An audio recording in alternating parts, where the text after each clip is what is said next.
Hello and welcome to another edition of Leafless, Not Lifeless. I'm Sharon Benjamin, your host. Thank you so much for joining me. I am so excited because we have a wonderful guest. Let me just tell you something. You might be in a situation where you might appear to be leafless, but you're actually growing and developing. Others might not see it, but it's actually happening. So if that's the case and you'd like to share your story, I'd love to have the viewers and listeners know about what you've been doing. You can contact me at leaflessnotlifeless@gmail.com. That's leaflessnotlifeless@gmail.com. I'll give that to you again later. But let's get right into talking to my guest today. Wonderful guest, an author and an engineer and spokesperson. Rashad Patterson is an author. He is right from Atlanta, a real Atlantan, not a transplant, but a real Atlantan. Right. Really from the city, man. Indigenous Southwest Atlanta native, Yes. Which some of the constituents now can't say that because they've transplanted from so many different places. Right. We go back 5 generations deep in this city. My mama from here, my daddy from here, auntie, uncles, cousins, whole family here from the east side to the west side to the south side. That is amazing. Now you are probably becoming a rarity because, as I said, so many people have transplanted to there. People from Tennessee, from the East Coast. I know people, gobs of people, lots of people who transplanted from Tennessee, my home state, and from our area. Now we're in the New Jersey, New York area. Just lots of people. So kudos to you for staying in there and hanging on in there and holding up the ALT. Right. Atlanta is more than a city to me. It's a way of life. It's a culture, as you can tell, I got the Atlanta dialect. So, when people come down here, they be shocked.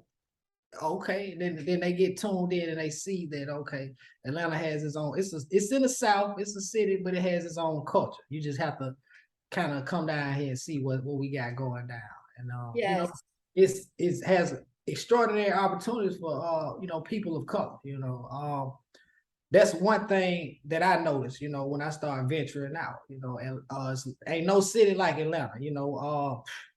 I ran across people of color that was entrepreneurs, the mayors, all when I was kids. And whereas in some of these other cities, it's not like that. We stay on one side of town, but in Atlanta, people of color are all over the city. Yes. So let's go back and then we'll come forward. So Yes, what was it like for you in elementary school in terms of the culture, the environment, your experiences?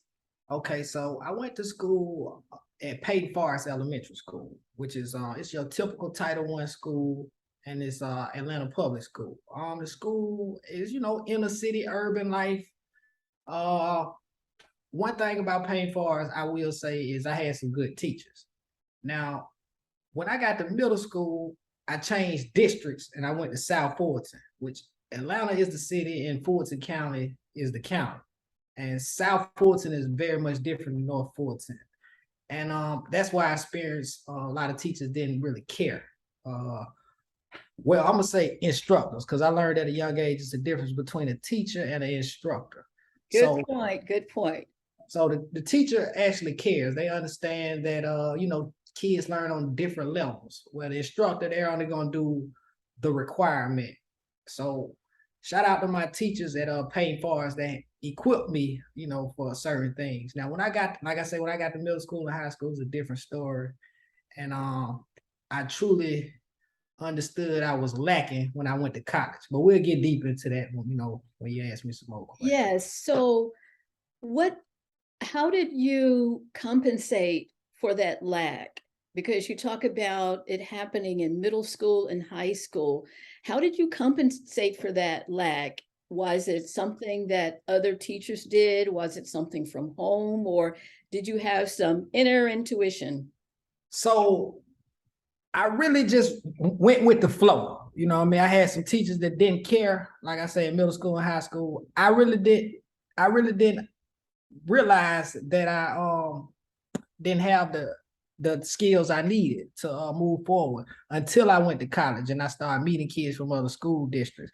And that's why I actually had to learn how to study and process information. So, and I had to learn algebra. Like I wasn't equipped with the basics for algebra. So I had to teach myself algebra. So basically I was self-taught. I was on YouTube looking. I go to the lab here and there, but I just ranked like one teacher in particular. I'm not gonna say his name. He was a math teacher and he was an instructor. He wasn't a teacher. So he would explain something one time and that's it. Now with math, you got to explain that a couple times. Some kids might need an in-depth learning to the point I had to go get a tutor. So that is one way I did compensate. I just thought about my mom. She worked at a school system which was in the affluent suburb. It's called Cobb County. It's a little outside of the city. And so she knew a teacher that was real good at math. So we had to go there and I got tutoring, which helped me raise my grades up because I was failing. I asked my teacher to help me and he just didn't care. He was so Right. focused on selling prepaid legal. You remember that? I don't. Okay, it was something. It was like that was his main focus, and I could tell this was a job for him. So was it kind of one of those pyramid processes? I want to say so, but I didn't. I was too young to know exactly. I just remember he used to talk to the teachers around the school, trying to sell them, that. So with that experience, was that the impetus for you to start writing children books, or how did that come about? Okay, so I say my motivation to write children books came when I changed my major. So initially, I had got an associate degree in computer information system and networking, and so that's why I got my associate degree in. And when I went to college at Georgia State University, I was a little older than some of the kids, so I wanted to just get out of there at a rapid speed. So my counselor told me, hey, these are the disciplines you can choose and you'll be able to graduate in a year. So I chose sociology. And when I started taking sociology, I started liking the classes. I started taking African American history. So it started empowering me about, things that we don't learn until we reach a higher education. And also while I was switching my major, I had was working at a hotel, part-time job while I was in school. And I had ran across a incident with some little kids, and that really sparked that interest. It was me learning in sociology, and then this particular incident, and I was like, okay, I need to write children's books, So because is that an incident you could share? oh yes, ma'am. So this incident, I'm gonna clean it up as possible as I can. So I'm a shuttle driver. You familiar with the BET Hip Hop Awards? Yes. Okay, so they used to have that every year in Atlanta. Yes. So we riding by. I'm taking these kids to Cumberland Mall. Oh no, we weren't going to Cumberland Mall. We were going to main event, which was near Cumberland Mall. And I promise you, man, these kids, they had to be no older than 12, but a lot of them, they looked like they was 8 or 9, and it was like 2 adults on the bus. So we ran by the BET Hip Hop Awards. I'm talking about the women out there looking good, got their nice dress on, red bottom. So we stop at the light. So one of the little boys say, hey, what's going on, man? Is it Martin Luther King birthday? So I look back and he said some more other racist stuff, but we gonna clean it up for the platform. So Okay. I say, man, he kind of, I ain't saying that. I just was shocked. Like, he kind of too young to be talking like that. He was saying a couple of racist slurs. So when his daddy hit him, he like gave him an elbow, like, hey, this ain't the time and the place for that. You know what I'm saying? But the whole van was laughing, but me. You know what I'm saying? I just was shocked. So Rashad, this was not a group of African Americans. No. It was not a group of African Americans, no doubt.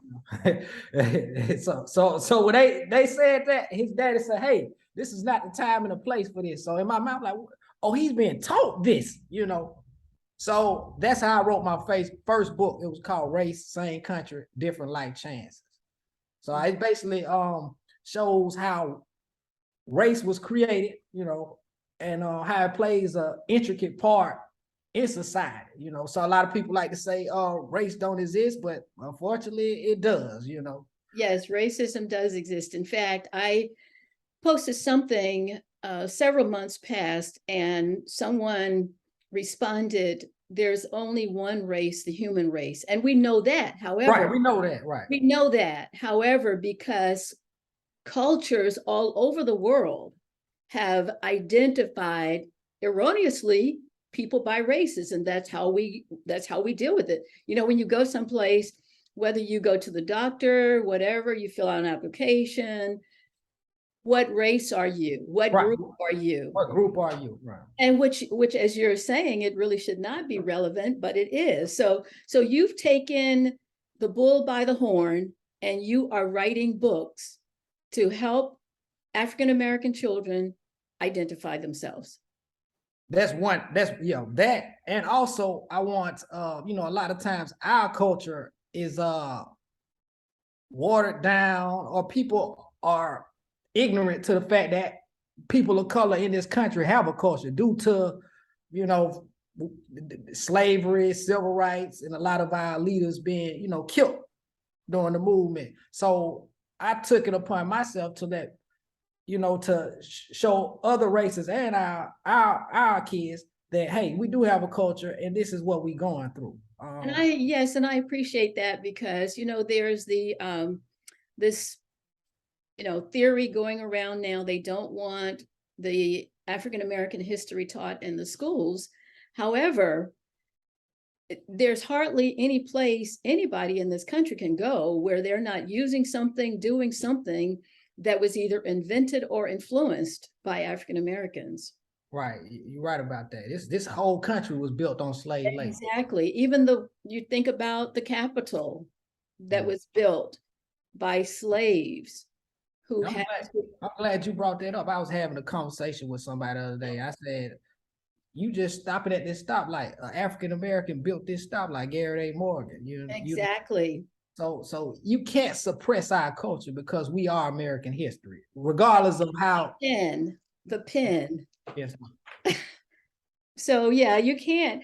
And just because someone doesn't say it doesn't mean it doesn't exist. Right.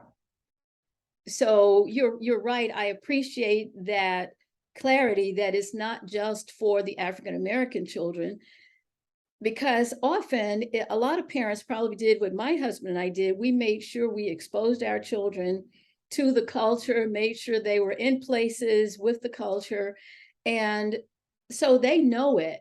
And often it's the other people who need to be educated. Right, most definitely. So I'm glad that you're getting it out for people, period. And I want to share my screen here and show some of the work that you're doing. Let's go back here. It's a different one I want to share.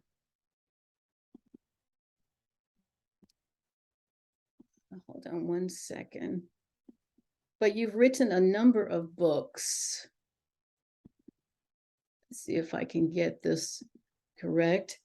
But in the meantime, tell us about some of them while I pull up this screen correctly.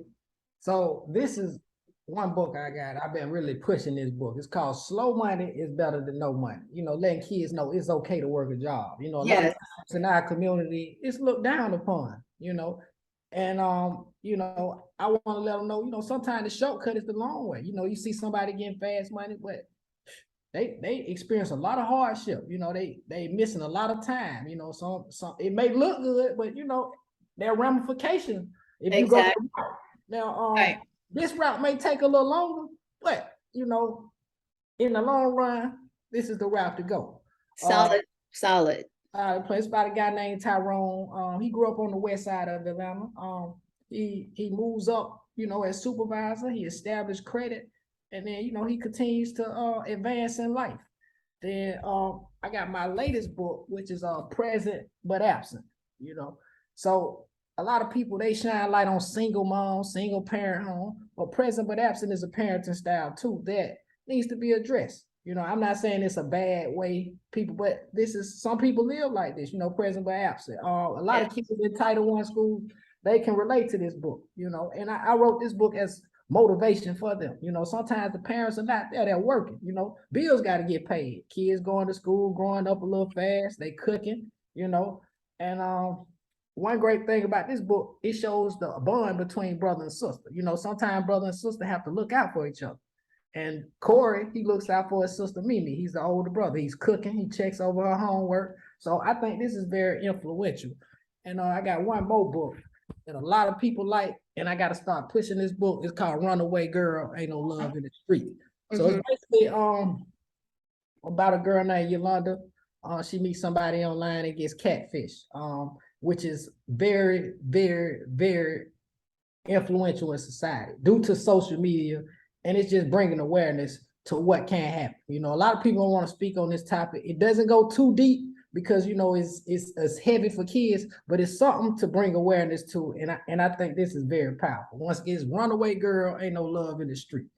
The one that you mentioned before, about the brother and sister bonding, it's interesting that yes, present but absent. Present but absent. I just the semester just started, and I retired from public education in 2013, but I work as an adjunct now, and I was reading over some of my students' essays just this morning, just recently, and one of the students talks about how his mom had to work so much, and he had to he would get up before she got up because she worked overnight, and he would help his sister with the homework, give her breakfast, get her ready for school, take her to school, and helped her with her homework. So you're right on point with that.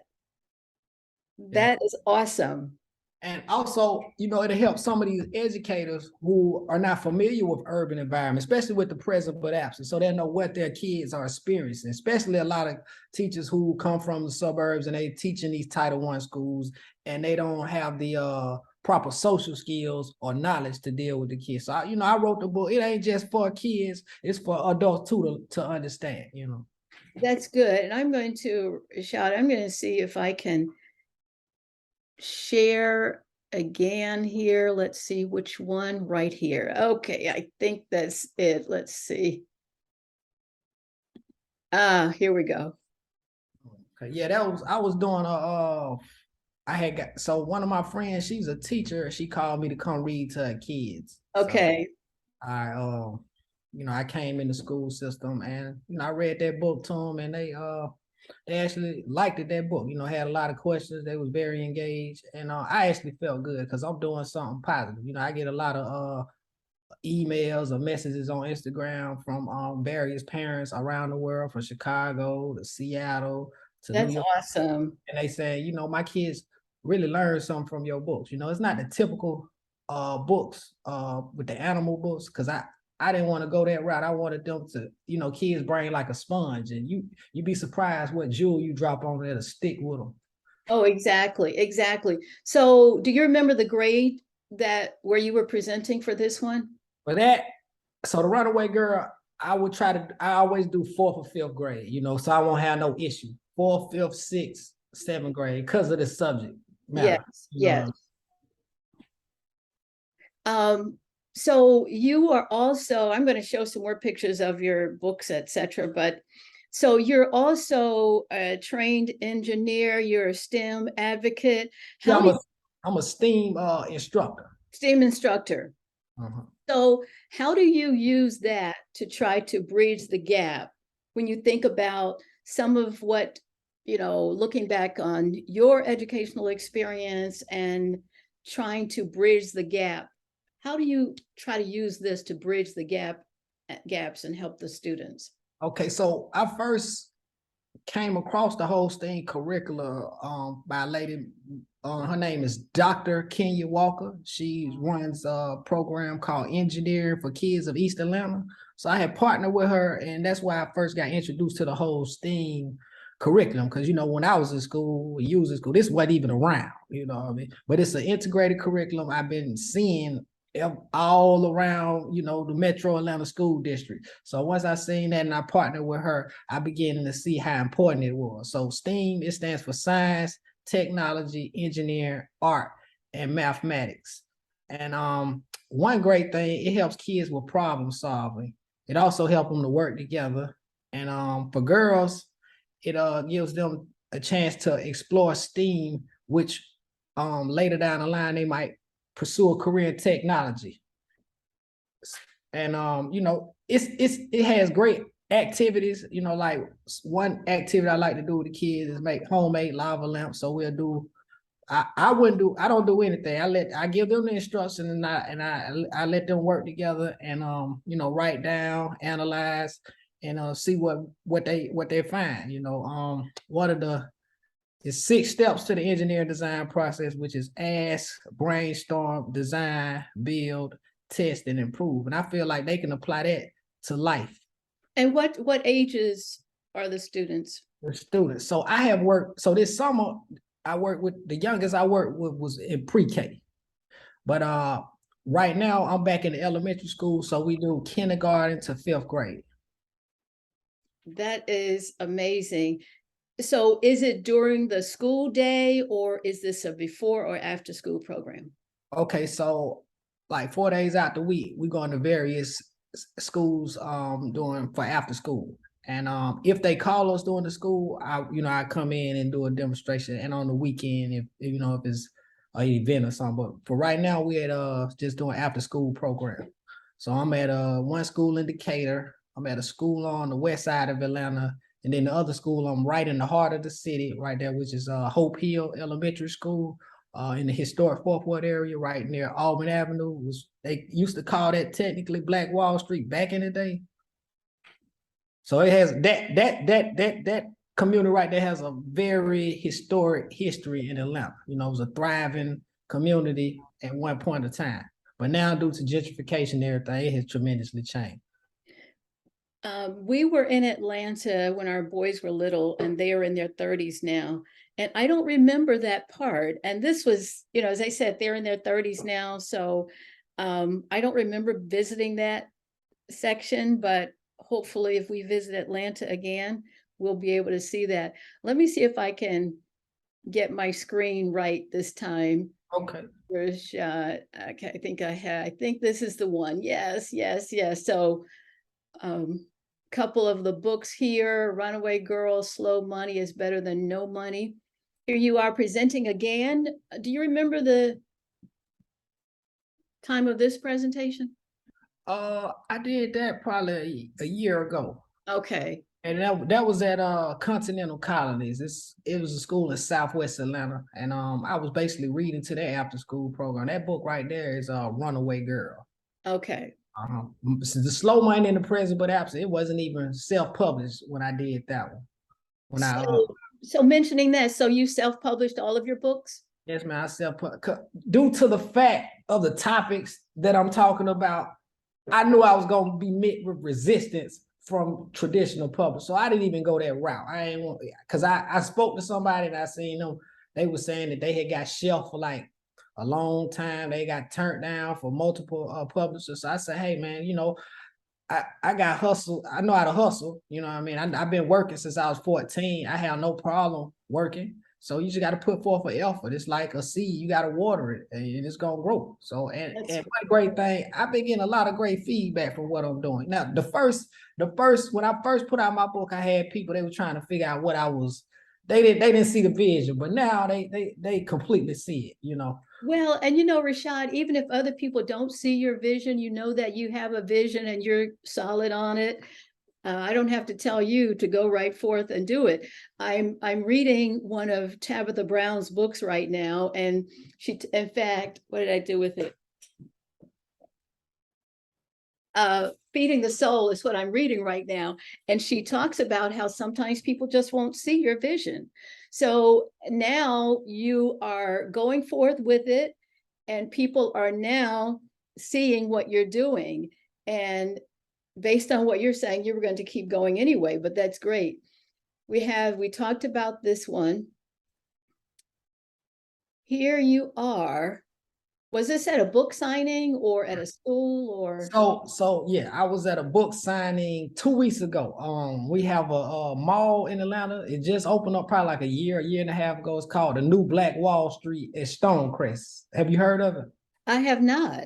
Okay, yeah. So they got all Black businesses in this particular mall, from hair products to food to at this bookstore where I had my bookstore, which is Elder Bookstore. She has multiple authors of color. You know, she's from DC. She moved down here. I had met her. She was a very great woman. She had Regina King had her book signed, and then right after that, I was the next person. What really got me in the door and all these other coming to schools was me being a male author of color, and just showing our young kids that it's a different route to go. Everybody can't be a rapper, and everybody don't need to be one. Everybody can't be an athlete. It's just multiple careers that we could do. But sometimes, in our urban environments, those are the two that most of us gravitate to. So just being a male author of color has got me indoors, and people tell me that, and they tell me don't stop. So that motivated me. It let me know, like, hey, I'm on the right path. I even had a actor, Marquise Moore. He read my book and did a video and a review, and much respect to him, because he didn't have to do that, and I appreciate it. Exactly. That's awesome.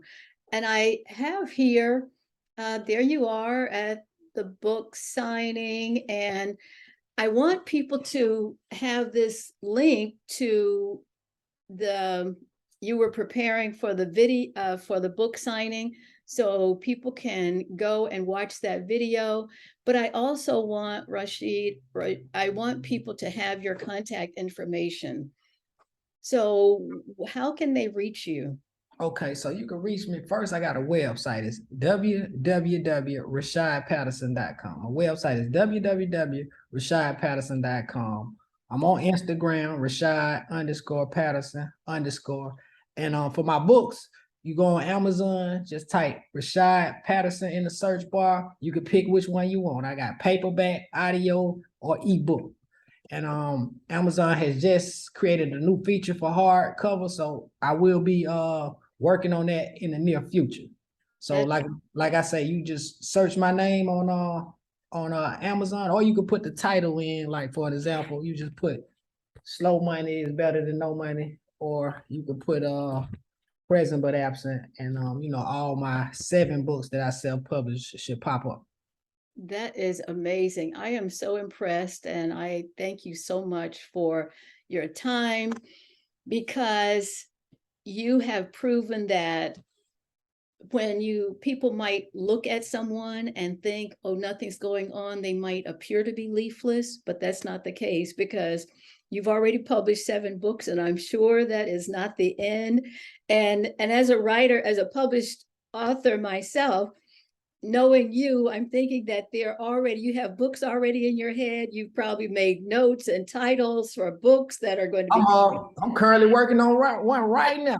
I gotta finish like 4 pages of the sketch. Yes. I'm gonna get it edited. Then I'm gonna send it to the illustrator. She's ready to publish this book. Like, my illustrator, I gotta shout out her, Hattie Bay. She's from Istanbul, Turkey. At the first, me and her had a little turbulence because she didn't understand why I was wanting to write these books. You get what I'm saying? But you got to come from our environment. Exactly. To understand. Yes. But now she has no issue. She sees that people are gravitating to it. And like I say, she hit me the other day like, hey, when we going to work on the next book? That is amazing, Rashad. Yeah, Rashad Patterson. Rashad Patterson. Thank you so much. This has been so inspirational. I am so excited for you. I'm happy for you, and just keep moving forward. And if you have a story, I'd love to share yours with everybody, the viewers and the listeners. So again, it's www.rashadpatterson.com. Yes, ma'am. Yes, ma'am. RashadPatterson.com, and go to Amazon, look for his books, get them. Listen, as he mentioned earlier, you don't have to be African American. In fact, for those of you who are not African American, and if you are African American, share the information with other people, because the world needs to know, our children need to know. Rashad, thank you so much. And again, if you have a story you'd like to share, if others might see you as leafless, but you're not lifeless. You're growing and developing. So I'd love to share your story. leafless.lifeless@gmail.com. leafless.lifeless@gmail.com. Thank you for watching. Thank you for listening. And I will see you the next time on the next episode of Leafless, Not Lifeless. See you the next time and come back to see us. Well, thank you for having me, Miss Sharon. I really appreciate it, man. I'm so happy that you fit it. You put me on your schedule. Thank you so much.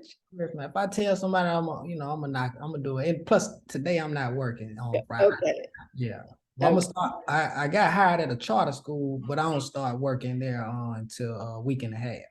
Well, based on what I've learned about you, they're going to get a treasure. So thanks again. Yes, man.